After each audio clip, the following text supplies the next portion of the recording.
Hey folks, this is Jason Lewis, the producer of the From the Shadows podcast.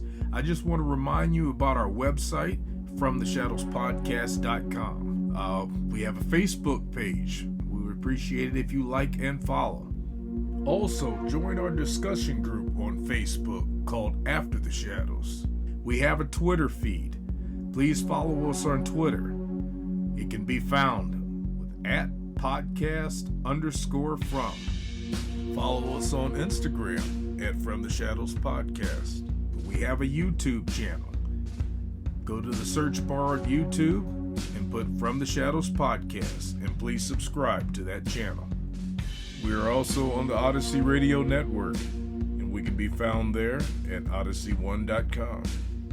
We're still on the traditional podcatchers that everybody loves to listen to us on. We get a lot of feedback, so please rate the podcast and communicate with whether you're on Spotify, Stitcher, TuneIn, Apple Podcasts, Podbean, or Google Podcasts. We're there, and we appreciate it when you leave comments for us. We also have a Patreon page. It can be found at www.patreon.com/From the Shadows. You can receive books, stickers, coffee mugs, and special content just for our Patreon subscribers. Check it out for yourself and see what packages that we have to offer. Well, that's all I have for you right now, folks, and thanks for being a part of the From the Shadows podcast family. So with that being said, let's get this episode started. So how last week we started out, giving a shout out to one of our English listeners. Am I saying that right? Is he English or are we all English? No, we're American. We're American here. English. He's English. They'll say Anglo-Saxon. I mean, that's I'm going to get on a touchy subject here, but it ain't gonna be touchy to me. But I know what you're gonna say. Yeah, Jason could be both. I mean, Jason could be English African. I mean, I don't know if that's obviously that's a term, but British African or something. Isn't that just Jamaican? Isn't that just Jamaican English African? I don't know. I met a couple people from Africa. I guess there are some British ties there. Well, yeah. There's all kinds. Yeah, there's all kinds. Yeah, but there's a lot of Africans in how do I say this? It's been my experience that the blacks, I'm going to use a term that they don't like to use in a lot of places, but in Britain, consider themselves British. They don't say British Africans or African Britons like they do in America, where they say African Americans. And I don't know that's why. Stupid. I don't know. We're Americans I don't here. know.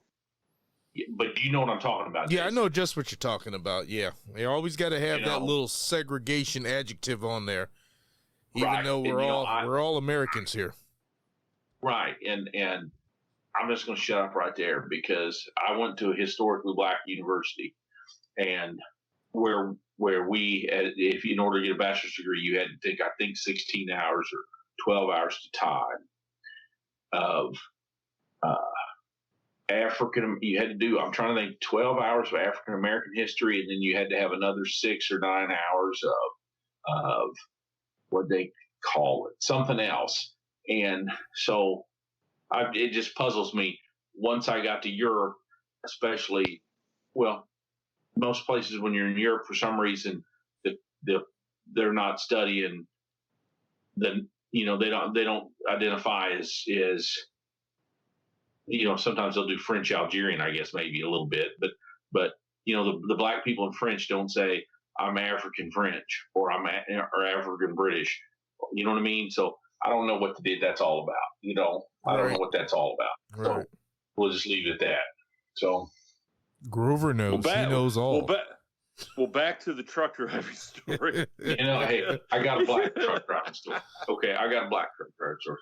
Now, hey, where I grew up, he's still here. He's older. We had a deputy named Freddie. I'm going to leave his last name out. People know who he is. He went to grade school grew up with my dad. He's about my dad's age. And I mean, we call them country black here. I don't know. We have these black farmers still, right? They live out in the country and they've been farmers for 100 years. So, but he is a deputy during the week. He's actually a bailiff. Now, guys know what the bailiff is, right? Oh, yeah. He's a bailiff. And on the weekends, he's a part-time tow truck driver. And he's retired from both of them now. But back, in the 80s and 90s, I mean, he was a pillar of just people knew him, right? Everybody knew him. And tough. The only person who TC was on Magnum PI? Oh, yeah. Yeah, I think remember of that guy, character. Yeah. But a better looking face. But I mean, built like. Yeah, I kind of like in our like a brick. I mean, well, in our dynamic, you're kind of Rick. Jason's TC, and I'm obviously Thomas Magnum. I was just thinking. let's go. So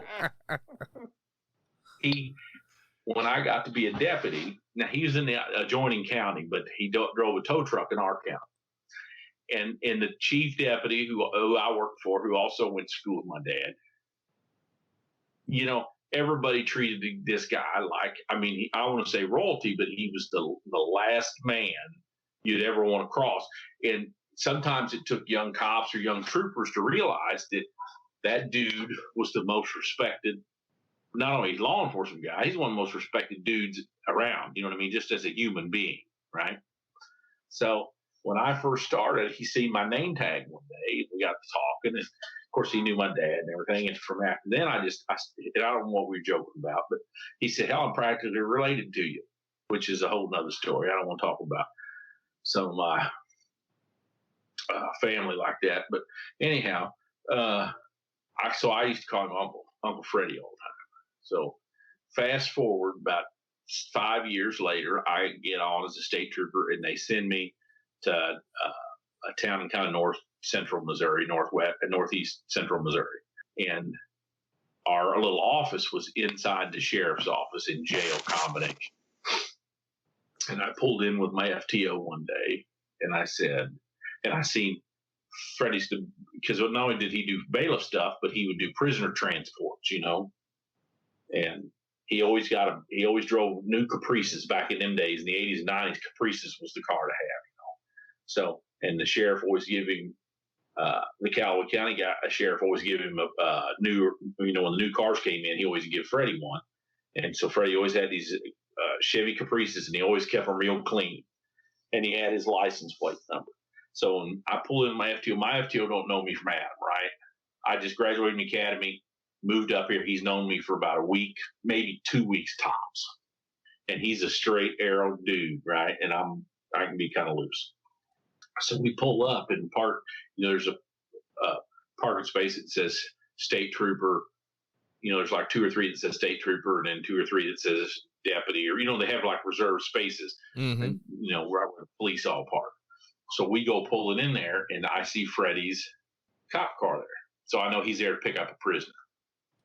So I just nonchalantly tell my FTO, "Hey, it looks like my uncle's here." And he goes, "Your uncle?" I said, "Yeah, my uncle works down at Callaway.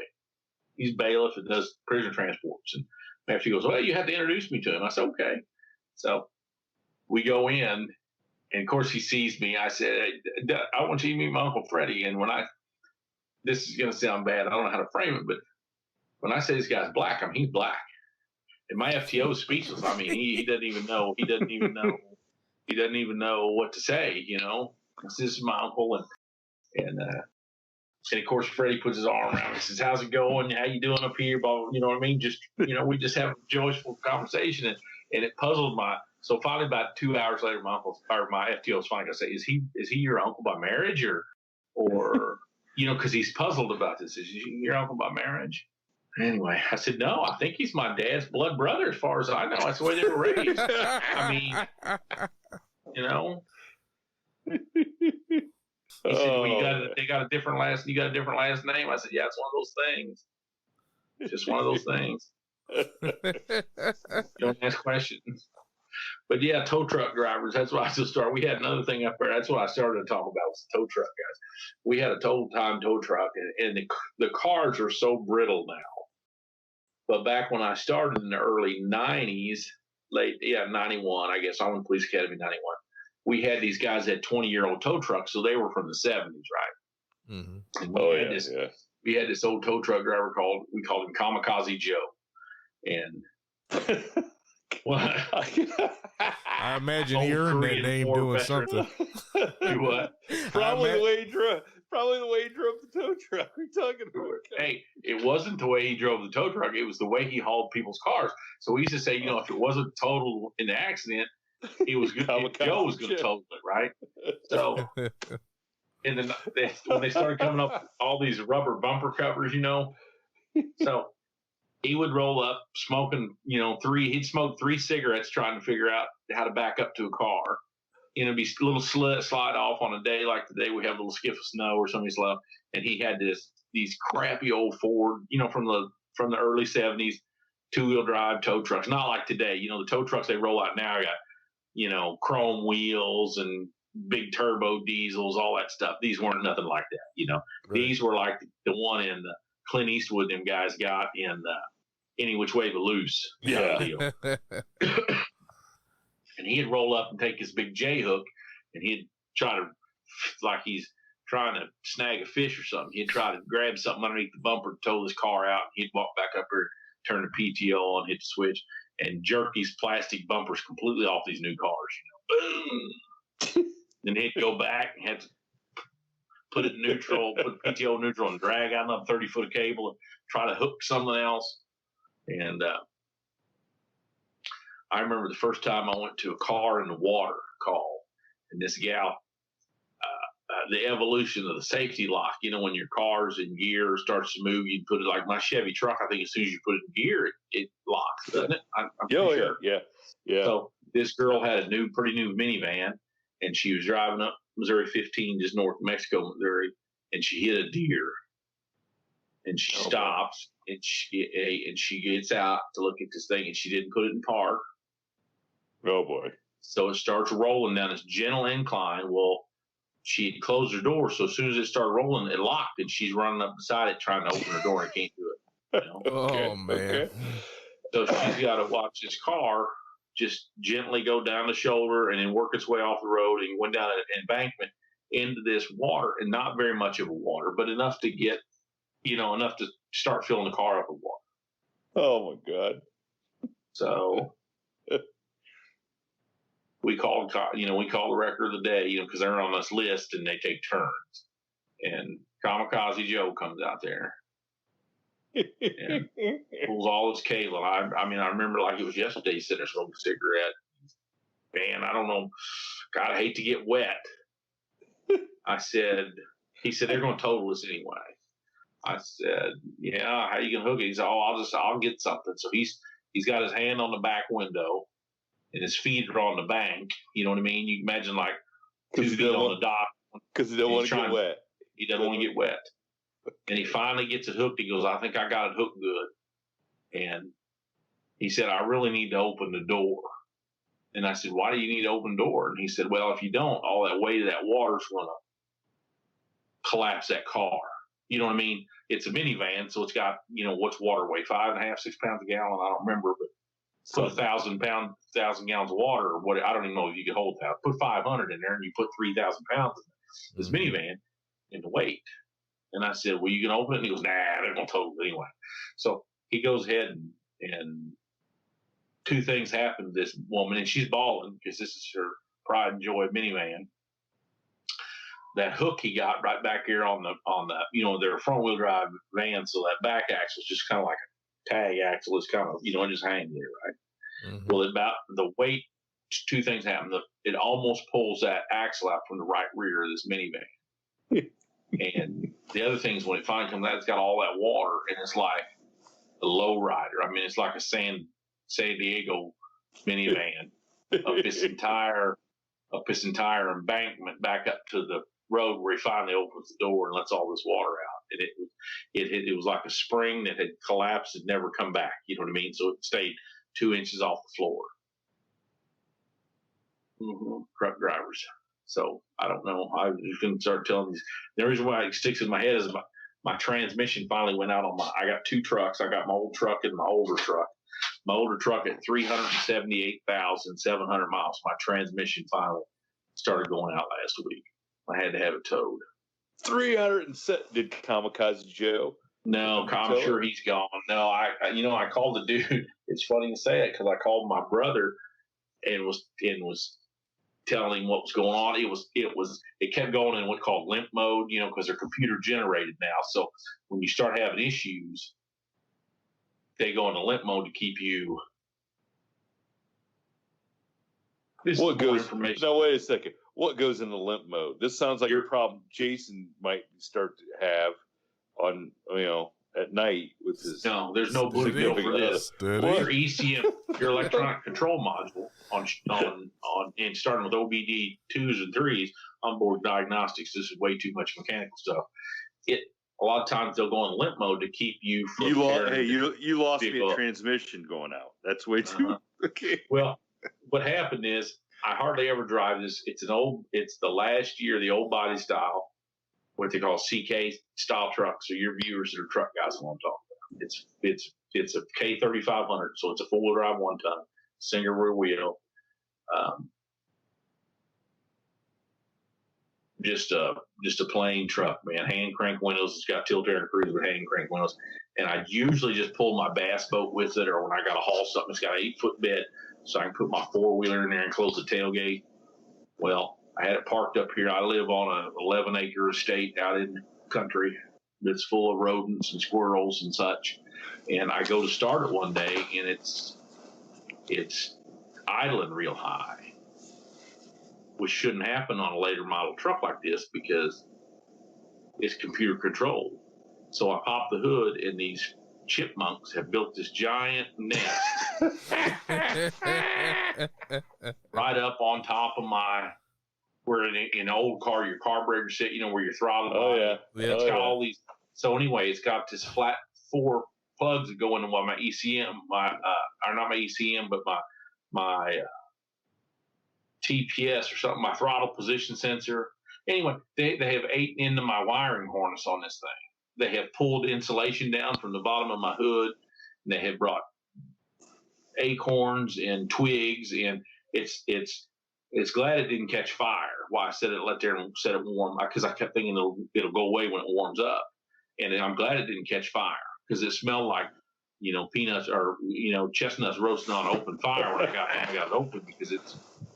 So I got all this stuff cleared out. I had to go to the junkyard, find one like it, clip the end off, put it all together, get it running.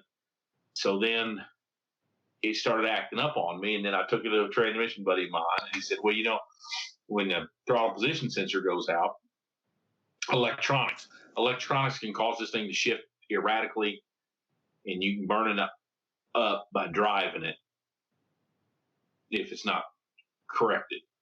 So anyway, I halfway corrected it, but I kept driving it because I was hauling some lumber and I built a deck, so I was hauling some lumber stuff, and I guess I burnt the transmission out. So when I needed to, I was with my brother. I was calling my brother, and he said, "Dude, just call the damn tow truck."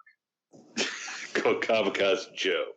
Yeah, we didn't call. We called the dude I went to rode the school bus with. His kid's driving a school bus, and that's a whole nother, or not school bus, but a tow truck. I rode the school bus with this kid's daddy, and so he said, "Hey, you call this guy," and I called him up. He said, "Where'd you get? How did you get my number?"